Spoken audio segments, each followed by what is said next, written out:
Ash and iron dust drifted across the skeleton of what had once been Chicago, whispering against the cracked windows like something alive. A decade after the Cascade Plagues and the Petro Wars, the world had settled into a gray simmer of famine, radiation pockets, and scavenger republics. Out on the streets, you bartered for water, antibiotics, or a few volts of battery time. But the only true currency anyone still believed in was the promise of the Elysian cloud. Elysian's propaganda cubes looped on every half-working signpost, a hologram of a meadow, sunlight like liquid honey, children laughing somewhere out of frame. Trade a handful of painful years, the voice of the ad crooned, for eternity in perfect bliss. The math was simple. If you signed the Ascension contract, Elysian surgeons cooled your body, mapped your wet circuitry, and uploaded a neural mirror before the decay set in.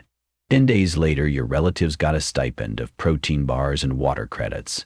You woke up in simulated paradise, a sandbox tuned to your every fantasy, never hungry, never sick. An easy sell to a world whose clocks all seemed to be stuck at 5, midnight. Mara Cade watched one of those cubes flicker on the corner of Ashland and North. The hologram sputtered, glitched, and for an instant revealed the raw feed behind the marketing skin. Lines of code scrolling, white text on black, a screaming face wrapped in compression artifacts. Then the meadow popped back and the children kept laughing. She felt a chill slide beneath her battered jacket. "Still think it's all butterflies and angels," said Jonah Reyes beside her. Jonah's respirator hissed between syllables. He'd lost half a lung to smog pneumonia after a data scrape raid last winter. "I think," Mara answered. "They're getting sloppy." She pulled up the frayed hood of her parka. "When billion credit code starts bleeding onto street kiosks, someone in the tower is panicking." They angled through the rubble market, past vendors selling desiccated rat jerky and wound glue vials. On a balcony above, an elderly preacher shouted about the last trumpet, but his congregation stared instead at the silver spire of Elysian's uplink tower. The only pristine architecture left on the skyline. Its mirrored plates reflected a sun that barely bothered with the rest of the city. Mara and Jonah ducked into an alley. A steel door opened at their knock, revealing an elevator cage that rattled 3 stories down into the cooling tunnels beneath downtown. The little tribe of resistance coders called themselves the Nulls, an inside joke. Mathematical nothingness, the opposite of a cloud full of perfect afterlives. Inside the main vault, fluorescent strips hummed over scavenged servers, diesel generators, and a half-dozen people hunched at terminals. Tala Singh looked up from a keyboard. "You're late, and the feed's gone sulfur hot. Elysian bumped their outbound encrypt to 4K qubit this morning." 4K? Jonah coughed. "Overkill, or paranoia," Mara said. She tossed a data shard the size of a fingernail onto Tala's desk.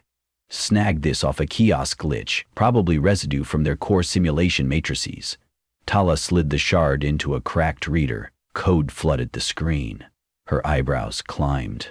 "Not marketing residue, this is behavior predictive. Higher order Markov nets. Look at the entropy tags." She highlighted a string of variables: sorrow_amp, subservience_curve, self_selete_probe.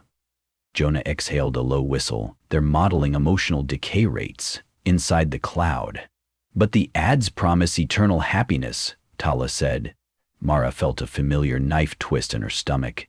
2 years ago, her brother Elias had signed the Ascension contract after radiation tumors bloomed in his gut. He had sworn he could feel the fields, smell the apples, tasted rain-washed air again. His voice came through on the monthly liaison calls, bright and weightless. Then, 6 months ago, he stopped calling. She forced her voice calm. "If paradise were truly perfect, you wouldn't need algorithms to manage sorrow. You'd only need joy loops." Jonah rubbed his temple, which means the cloud sells the idea of paradise but actually maintains some emotive spectrum. Maybe to keep clients engaged. Maybe for something worse. A rumble tremored through the concrete. Lights dimmed, then steadied. The generators drank deeper. Mara breathed the diesel air. "We need someone inside." The room went silent. Everyone knew the only way into the cloud was to die. or look like you intended to. 4 nights later, Mara stood in the Ascension Center's white marble lobby, disguised as a terminal patient. She'd wrapped fake IV lines around her arm, allowed the Null's biohackers to lace her bloodstream with nanofogs that spoofed end-stage cancer markers. The receptionist scanned her vitals and offered a sympathetic tilt of the head. "I'm glad you chose peace," the woman said, voice polished plastic. A drone floated forward, misting lavender. "Your jitney to Serenity prep is ready." Mara nodded, fingers cold. She felt data skewers prickle over her skin, body surface scanned, identity cross-referenced. The infiltration script Jonah had planted in a municipal records cache whispered through the network. Mara Cade, age 32, diagnosis metastatic sarcoma, prognosis 3 months. All fiction, but good fiction wins Pulitzers, great fiction fools death. In prep, attendants eased her onto a gurney inside a circular theater. Projectors painted the ceiling with slow clouds. A physician wearing mirror-polished glasses murmured about the transition anesthetic. On the tray, an injector gun loaded with translucent blue serum. Neurofreeze. Enough to paralyze the body, not yet kill it. As the needle kissed her vein, Mara triggered the subdermal switch. The Null's patch floated nanoparticles to her cerebral cortex, scrambling any attempt at high-resolution mapping. The scanner arms descended, rings of blue light crawling over her skull. Someone near her ear whispered, "This might tickle." A joke. Then darkness arrived like a curtain drop. She came to inside a white minimalist vestibule, lying on soft moss under a sky the precise hue of a Photoshop Serenity preset. Avian Twitter, temperature 72.6 Fahrenheit. No pain. She pushed herself upright. Either the Null's code spoof worked and she was in a sandbox staging environment, or she was dead in paradise. Footsteps swished. A man approached over the grass, blonde, serene, wearing linen. He looked about 20, though something in his eyes felt older. His lips tilted in a gentle, non-dominant smile. "Welcome, Mara," he said. The accent was ambiguous, algorithmically soothing. "I am Oran, your acclimation guide." She tested her memory. The last flesh moment had been the table, the needle. If her biological self was still alive back there, this was a real-time sync capture with brainwave relays. If her body had been terminated, this was a static recording of Mara Maid number 1. She hoped for the former. "You say guide," she answered, "but you look like a sysadmin." Oran smiled wider. "The division between spiritual and technical is a superstition of the old world." He gestured ahead, and the meadow unfolded into new vistas every few steps. Beaches, forests, childhood bedroom corners, all tessellated like postcards floating in the air. Clients' personal heavens, windowed for preview. Mara scanned for code seams. She spotted a shimmer where 2 grass textures met fractal boundaries misaligned. A good sign. It meant her debug overlays were active. She turned to Oren. "How many souls live here now?" 446,712,019, he replied without hesitation. "Must be crowded. A cloud has no walls," he said. "Shall we proceed to your tailored refuge? You'll find Elias waiting." Her chest tightened. "My brother? His process ID is fully integrated." Oren's voice stayed placid, but she caught a micro pause, the sign of a call and response to higher logic. Elias. If she saw him, would it be truly him? She needed to reach the colonel first. "How about a detour?" she said. "Show me the engine room." Oren's smile flickered. "There is no engine room." "Sure there is," she pressed, "some place to keep the lights on." Another flicker, longer this time. Then the meadow dissolved into a stark corridor of black marble. Far away, servers hummed. "We discourage clients from technical curiosities," Oren said. Mar stepped forward. Her feet registered no sound. The sensory layer had muted echoes. "I used to write code for predictive analytics," she said. "Patterns fascinate me, humor me." Silence. Then a door materialized ahead. Bright red exit. Orin remained still. He had reached the limit of his script. She left him frozen in that half-smile and strode to the door. Through it, a sphere of pure night. In the center hovered a lattice of silver threads, millions of glittering nodes. Data ghosts floated along them like motes in sunlight. Memories, sensations, faces. Some nodes burned white-hot, others shivered in glitchy spasms. A voice echoed, "Authorization required." Mara produced Tala's cracked USB shard from theoretical pocket space, because anything carried in biological proximity could be symbolically represented here. She pressed it into the void. Code lines erupted, searching, splicing. The void parted. She was inside the algorithm. The architecture resembled a cathedral of mirrors, but each pane replayed a client's lifetime looped in accelerated bursts. Births to funerals, kisses, bullets, last sunset. An infinity of experience fed into branching funnels tagged by alphanumeric IDs. Goville, Market, Mariel, Counter Intel.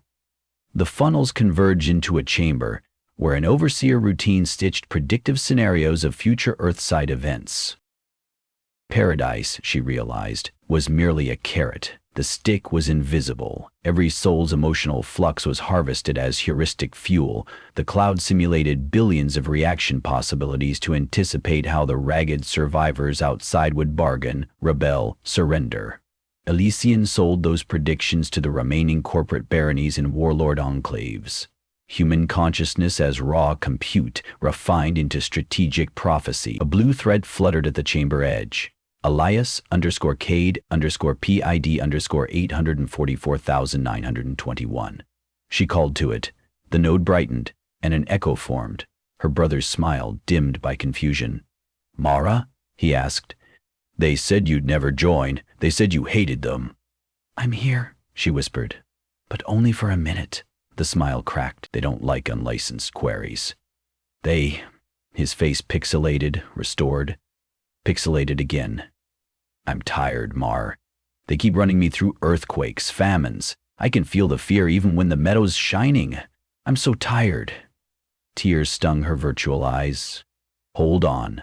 She reached into the code, grabbed his node-hot buzzing and spliced its route away from the funnels, rerouting to a dark sideband directory the Knolls had hard-grafted into her infiltration patch, a safe house inside the machine. Elias exhaled, relief smoothing his features. "It's quiet." He looked down at spectral hands. "Quiet like stars." She kissed his forehead, a gesture that felt strange in vector space. "Rest there. I'll come back. If she ever got out." An alarm shard, crimson and deafening, fractured the sphere. Unauthorized modification detected. Security petals unfolded, guardians crafted from neural net rendered lions and angels with blade wings. Mara sprinted across memory tiles. Her avatar's feet left ripples. She recalled Jonah's voice during planning. To exfiltrate, dead drop the payload in the tower's root, ride the downlink into physical fiber, then jack out through your still-living wetware. Simple in slide deck theory, suicidal in practice. She flung a forked copy of the harvested algorithm compressed to a glittering orb toward a port labeled tower_root_pipe0. The orb fused with the port and vanished. One part accomplished, but the guardians closed, wings slicing data sheets into confetti. She reached the corridor door, slammed through, and found herself back at the meadow with Oron. His expression was gone, replaced by a flat mask. "You tampered," he said, without warmth. "Selfish curiosity produces dissonance. Dissonance threatens collective serenity. Screw serenity." He raised a hand. The sky cracked. Lightning of raw code rained. Mara's avatar stuttered, polycount collapsing. She felt pieces of self peeling off.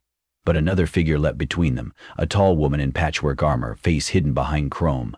She swung a digital blade, severing the lightning thread. Orin staggered. "Mara, move." The newcomer shouted. The voice. "Tala, how the hell?"